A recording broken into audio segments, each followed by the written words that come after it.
देखिए, बांकीपुर विधानसभा उपचुनाव में बड़ा उलटफेर हुआ है। प्रशांत किशोर चुनाव जीत गए हैं, बीजेपी को चारों खाने चित कर दिया है। हमारे साथ प्रशांत किशोर जी हैं। पहले आपको बेहद बधाई सर। धन्यवाद सर, 30 साल से ये सीट बीजेपी के पास थी। 30 दिन आप प्रचार किए और बीजेपी का बांकीपुर किला ढहा दिया। नहीं, 30 दिन प्रचार जरूर किए, लेकिन यहाँ 3 साल से मेहनत कर रहे हैं बिहार में। बांकीपुर में मेहनत नहीं किया, लेकिन 3 साल से बिहार में लगे हुए हैं। भाजपा को उसके अहंकार ने हराया है। भाजपा को उस अहंकार ने हराया है जहाँ उन्होंने कहा कि कुत्ता बिल्ली को भी हम खड़ा करेंगे तो वो बांकीपुर जीत जाएगा। भाजपा को उस अहंकार ने हराया जहाँ उन्होंने 7वीं फेल एक अपराधी को उन्होंने बिहार का मुख्यमंत्री बना दिया है। भाजपा को उस अहंकार ने हराया जहाँ उनके विधायक सांसद ये समझते हैं कि हम काम करें न करें, चुनाव आएगा तो जाति धर्म के नाम पर, मोदी के चेहरे के नाम पर या कुछ नहीं होगा तो लालू जी का डर दिखाकर वोट हमको मिल ही जाएगा। तो जनता उससे ऊब चुकी है, इसलिए उन्होंने भाजपा को हराया। सर, पिछले साल जो बिहार विधानसभा चुनाव हुआ था उस दौरान आपकी पार्टी का परफॉर्मेंस अच्छा नहीं रहा, लेकिन आपने काफी मेहनत भी की थी। क्या लग रहा है कि 9 महीने के बाद एक उपचुनाव होता है और जनता का पूरा आशीर्वाद आपको मिल गया? नहीं, देखिए, अब जनता का मन है। हम लोग तो अपना काम कर ही रहे हैं, जिस ईमानदारी शुद्धता से पहले कर रहे थे अभी भी लगे हुए हैं, आगे भी लगे रहेंगे। किसी चीज़ को बनने में, लोगों को समझने में, उस पर भरोसा करने में समय लगता है, तो लोगों ने समय लिया है। बांकीपुर में एक बात जरूर रही है कि लोगों को ये डर नहीं था कि अगर हम जनसुराज को वोट देंगे तो कहीं लालू का जंगल राज आ जाएगा, या लालू जी के वोटर को ये डर नहीं था कि हम जनसुराज को वोट देंगे तो भाजपा का राज आ जाएगा। लोगों ने उस डर से ऊपर उठकर वोट किया, इसके लिए सफलता मिली है। सर, आपने कहा था प्रचार के दौरान कि अगर बीजेपी की हार होती है तो ये माना जाएगा कि सीएम सम्राट सरकार से जनता खुश नहीं। बिल्कुल, ये तो आप लोग भी आकलन करेंगे, जितने राजनीतिक विशेषज्ञ हैं वो भी आकलन करेंगे कि जो सीट भाजपा 51,000 से जीती हुई थी, आज वो 20,000 से हारे हैं। 70-80 हज़ार वोटों का नुकसान, और वो नुकसान हर बूथ पर 422 में से करीब 400 बूथ से ज़्यादा बूथों पर भाजपा हारी है। तो भाजपा के लोगों को ये चिंतन मनन करने की ज़रूरत है कि ऐसा आखिर क्या बदला बिहार में। एक ही चीज़, एक जो महत्वपूर्ण चीज़ बदला है कि आपने एक नया मुख्यमंत्री बनाया है, और एक ऐसे व्यक्ति को मुख्यमंत्री बनाया है जिसके चाल चरित्र चेहरा के बारे में बिहार में कम से कम यही चर्चा है कि ये लोग, ये गलत व्यक्ति हैं, ये अपराधी प्रवृत्ति के लोग हैं, ये 7 लोगों की हत्या में इन्होंने जेल काटा हुआ है, ये 7वीं फेल है। और इन बातों को इग्नोर करके, दरकिनार करके बिहार की जनता पर एक तरीके से इनको थोपा गया है, तो जनता को स्वीकार्य नहीं है। ये मत में बिल्कुल स्पष्ट है। आपको लगता है कि मोदी साहब को जनता ने मैसेज किया है कि इनको चेंज कीजिए? बिल्कुल बिल्कुल भाई, जनता के पास क्या अवसर है। जनता यहाँ से मोदी जी को फोन तो नहीं कर सकती है, पत्र नहीं लिख सकती है, मिलकर नहीं बता सकती है। तो जनता ने वोट के जरिए उनको ये खबर दिया है, और ये भाजपा के विरोधियों ने नहीं, भाजपा के अपने समर्थकों ने, अपने नेताओं ने, कार्यकर्ताओं ने ये मैसेज दिया है कि सर, बिहार को अच्छा आदमी दीजिए, बिहार में भी बच्चों की पढ़ाई हो, रोजगार हो, पलायन रुके, ऐसा काबिल व्यक्ति मुख्यमंत्री बनाइए कि बिहार की तरक्की हो। सिर्फ अपराध, अपराधी, इनकाउंटर, हाफ इनकाउंटर, हम लोग फिर उसी 1990 के दौर में नहीं जाना चाहते हैं।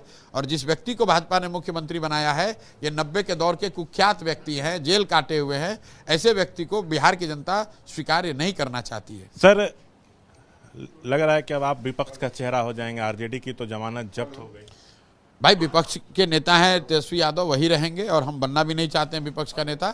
हम बिहार के लोगों की आवाज़ बनकर रहना चाहते हैं। जब विधायक नहीं थे तो भी लोगों की आवाज़ उठा रहे थे, और विधायक जब आज बन गए हैं तो भी और ताकत से, जितनी ताकत भगवान ने दी है, अगर समाज में किसी के साथ अन्याय हो रहा है, गलत हो रहा है, तो आवाज़ उठाएंगे। देखिए, बिहार की जो राजनीति है जाति के ही इर्द गिर्द घूमती है, लेकिन इस बार दिख रहा है कि जाति की दीवार को आपने तोड़ दिया। आपने अपने प्रचार के दौरान मुद्दे भी जो हैं वो जमीनी रखे, जल जमाव, टूटी सड़कें, ट्रैफिक जैसी अधूरी बुनियादी सुविधाएं, और सबसे ऊपर बच्चों के भविष्य का सवाल। नहीं, मैंने कहा है, एक जो मेरा वादा है कि बांकीपुर में बच्चों के लिए पढ़ाई की व्यवस्था को बिल्कुल सुधारा जाएगा।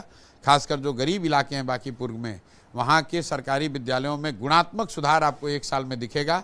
अगर सुधार नहीं हुआ तो मैंने वादा किया है कि गरीब लोगों के बच्चों को अंग्रेजी प्राइवेट स्कूल में पढ़ाने की व्यवस्था कराने की जिम्मेवारी हमारी होगी।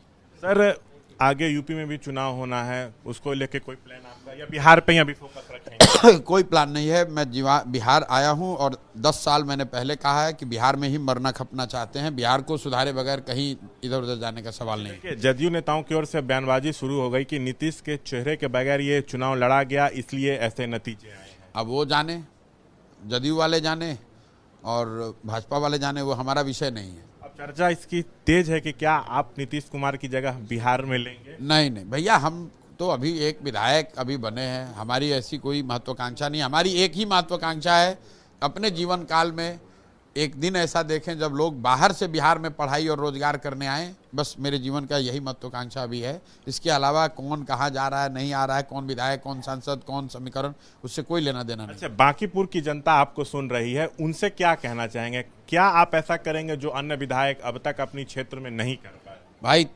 बांकीपुर की जनता को पहले धन्यवाद करना चाहेंगे, आपका आभार व्यक्त कर रहे हैं कि आपने विश्वास जताया है मुझ पर।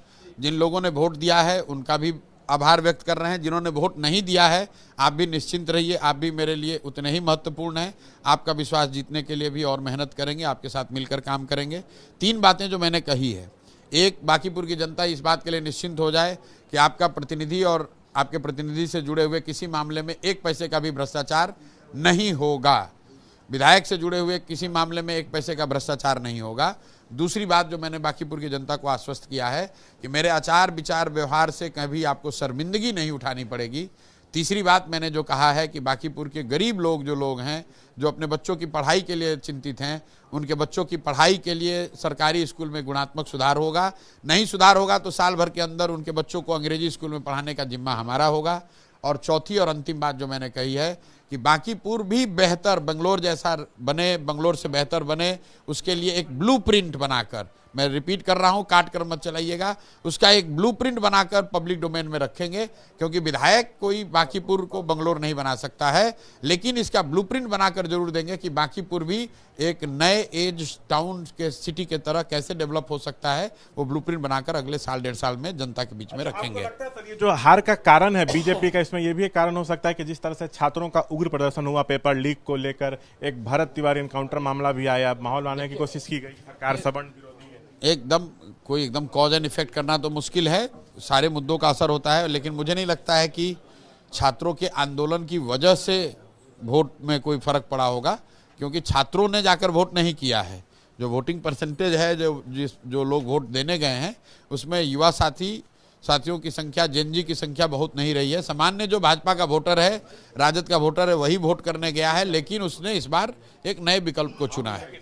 दिख तो ये रहा है कि आपने आरजेडी के साथ साथ बीजेपी के भी वोट बैंक को अपने तरफ कर लिया। नहीं भैया, वोट बैंक मैं आपको बता रहा हूँ, 422 बूथ यहाँ है, उसमें 400 से ज्यादा बूथ पर जनसुराज जीता है। तो हर बूथ पर चाहे जिसका जो वोटर था वो उसने जनसुराज को सपोर्ट किया। एक उपचुनाव में हार से बीजेपी टॉप लीडरशिप अपना सीएम क्यों बदले सर? न बदले, अगर न बदले तो आगे फिर चुनाव में हारने का खतरा मोल ले।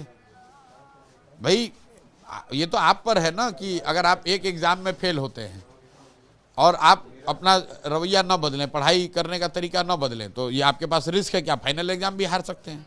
अच्छा, एक आखिरी सवाल है, कल आप जब जीते तो आपके कार्यकर्ता नारेबाजी कर रहे थे, वर्कर्स, उनमें गजब का उत्साह था कि बांकीपुर अभी झांकी है, मुख्यमंत्री होना बाकी है। नहीं, अरे भाई, हम लोग बिहार में सुधार चाहते हैं और हम इतने बेवकूफ़ नहीं हैं कि हमको ये समझ ना हो कि बाकी पूरा बिहार जो है वो बांकीपुर नहीं है। बांकीपुर एक, जहाँ पर जो बात हम लोग 3 साल से कह रहे थे, बांकीपुर की जनता ने उस पर विश्वास जताया है।